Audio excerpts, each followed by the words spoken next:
30th time to meet together, and I've requested that be fixed, but clearly it hasn't. It's all right. It's about our 30th time together, and we always talk about the upcoming game. This time, could you just maybe take us through what it's like to be approaching a tournament, the SEC tournament? It's always got a little different feel because everybody's under one roof. You're not, you don't feel like anybody's at home or you're on the road. There's always some pomp and circumstance that the kids enjoy and like to see their faces up at the hotels and places like that. So it is always kind of fun. I think everybody looks at tournaments differently too. You know, you have some people that are coming in there with a sense of desperation and others who have already established pretty much what they're going to be. So you always get some, and I think that's why you always see some upsets in the tournaments too. So I like them. I think they're, that thing that we do to kind of, you're all right, to kind of culminate the year. I think the kids always look forward to going in, picking out their SEC gifts, and there's just a little bit of bounce in their step as you turn the page from conference to a tournament format. Of course, you jump right in with Georgia, a team you've already faced twice. Can you just maybe talk to us about what your game plan is for them? Yeah, we got to come up with a few more stops each quarter. You know, I think our offense has been okay. We're either going to have to really make a lot more shots, but I think against them defensively, they're a team that we've really struggled to defend in the paint. We've tried a couple of different things, so we'll try a third thing.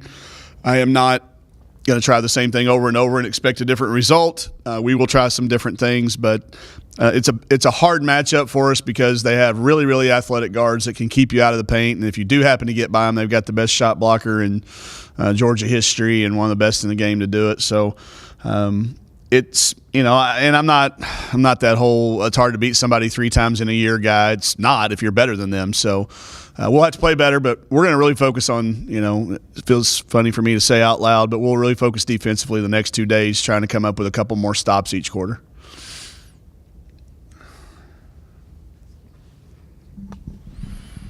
Can you talk about your approach specifically? You talked about kind of in general your approach going into the SEC tournament with what you're looking for going into postseason. Yeah, I thought about this on the drive in. I was talking to Coach Schaefer about it. I made a real tactical error about 3 weeks ago, and I took teams this time of the year. Some teams have desperation. I took that away from our team a little bit when we talked about being postseason eligible for the NIT. And I think that could have been the difference in some of these one-point games. And I take full blame for all that because I think at this time of the year, teams need a little desperation. And we haven't had that for a while. We've had a sense of, okay, we've been good, maybe not great. What's it going to take to be great? Maybe that comes in the offseason. So I'm going to try to instill a little bit of chip on our shoulder with some various things the next couple of days. And I do think the opportunity is there. You're on the opposite side of Mississippi State, who we didn't play very well against. We're the opposite side of LSU, who we didn't play very good against. You look down the rest of that roster, the people that are on our side, we were in every single one of those games. So we'll try to build a little chip, try to give them some of that sense of desperation back. And, I don't think we're putting the uniforms up after the next loss. I really don't. Most of the kids in the locker room have had that happen to them at the SEC tournament. But we'll do a couple things the next couple days. We are going down a day early. We're going to leave today and get on down there and get settled in and enjoy it. I think that's an important part of the student-athlete experience as well, not just to get in there and get out. But we'll try to instill a little desperation in them. What did you feel like was lacking?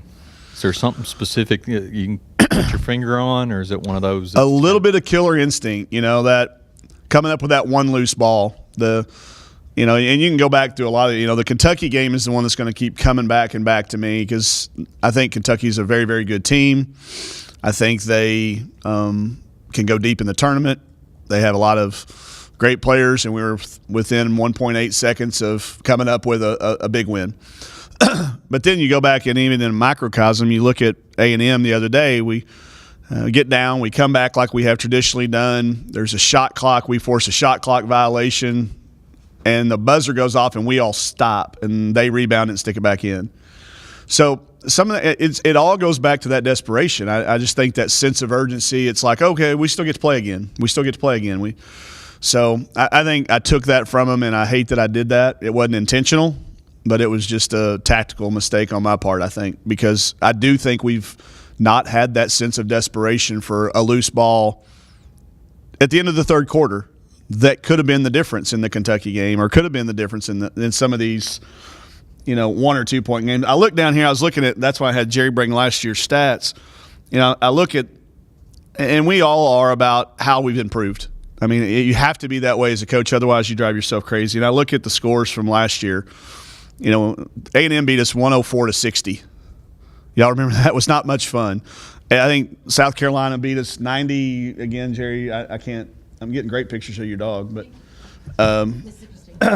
yeah. Well, that's not the one. The one I'm talking about was South Carolina down there beat us like 95-2, whatever it was. It felt like 1,000-0. And that's a game that we're in till the end. All of those things. What was it? Sorry, I'll give you all this number so you don't have to go up.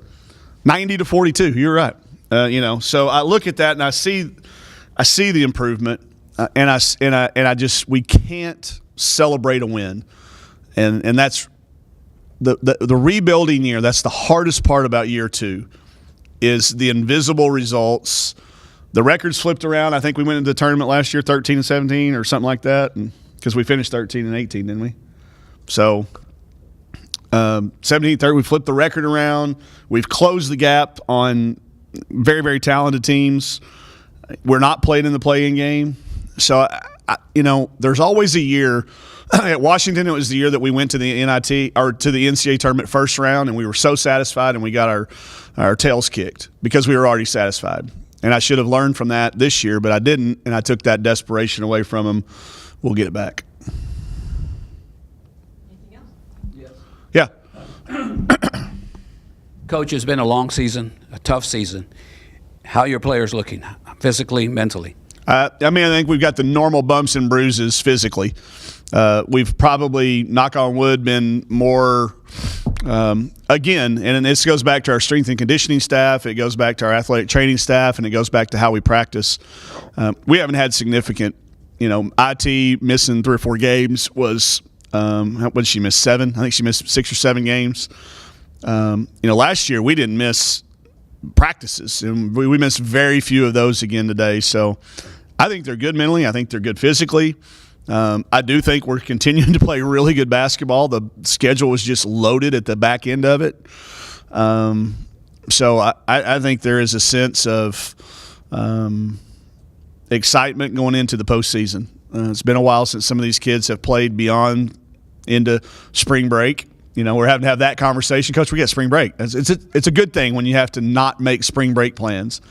And that's hopefully something that now we'll learn, that you don't make plans to go skiing when the NCAA tournament could potentially be going on, or the NIT. So that's another good step for us. I certainly wish we could have made the NCAA tournament. And not saying that we can't. We've got to win the SEC tournament. So let's say we don't and we go to the NIT. If we would have skipped a step and done that in year 2, it would have been absolutely amazing, and whatever other adjective you want to put with it. But the progress that they made is rare. Not a lot of teams do that in year 2, and I think it's a credit to the kids that stayed and the kids that came in. Chelsea was named second team SEC. What kind of regular season has she had in your eyes? A first team, all SEC season. I understand how people vote. Everybody's got a different opinion. I've followed the SEC voting for 20 years now. They value the number of games your team wins. It's more of a team award. I haven't seen the full thing. Jerry sent it to me, and it wasn't supposed to be released till 11, so I didn't look at it because I didn't want to know. But I was fully prepared that even though I think she had an all SEC first team year, probably wouldn't be recognized as that. Did Mal make it?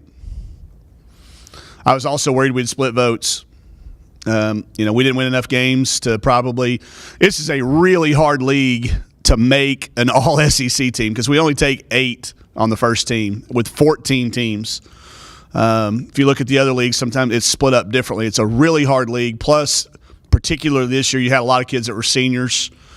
And, I think we could have named 4 of them before we ever played a game. You know, as long as they didn't get hurt, you could have named 4 or 5, maybe 6. I haven't seen the list. But I know when I sat down to vote on it, it was incredibly hard.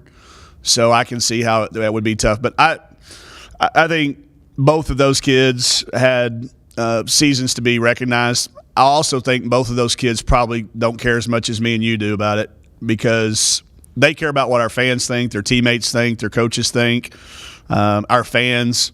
I can guarantee you when our fans see it, they'll be shocked. I mean, I've had people text me thinking that, you know, votes for players of the year and stuff. So, but I understand it. I know it doesn't drive her. She wants to win, and she'll understand that. But as a sophomore, to be recognized in this league amongst the people that I'm sure are on the list, it's a huge accomplishment. Yep. Appreciate it. Yeah.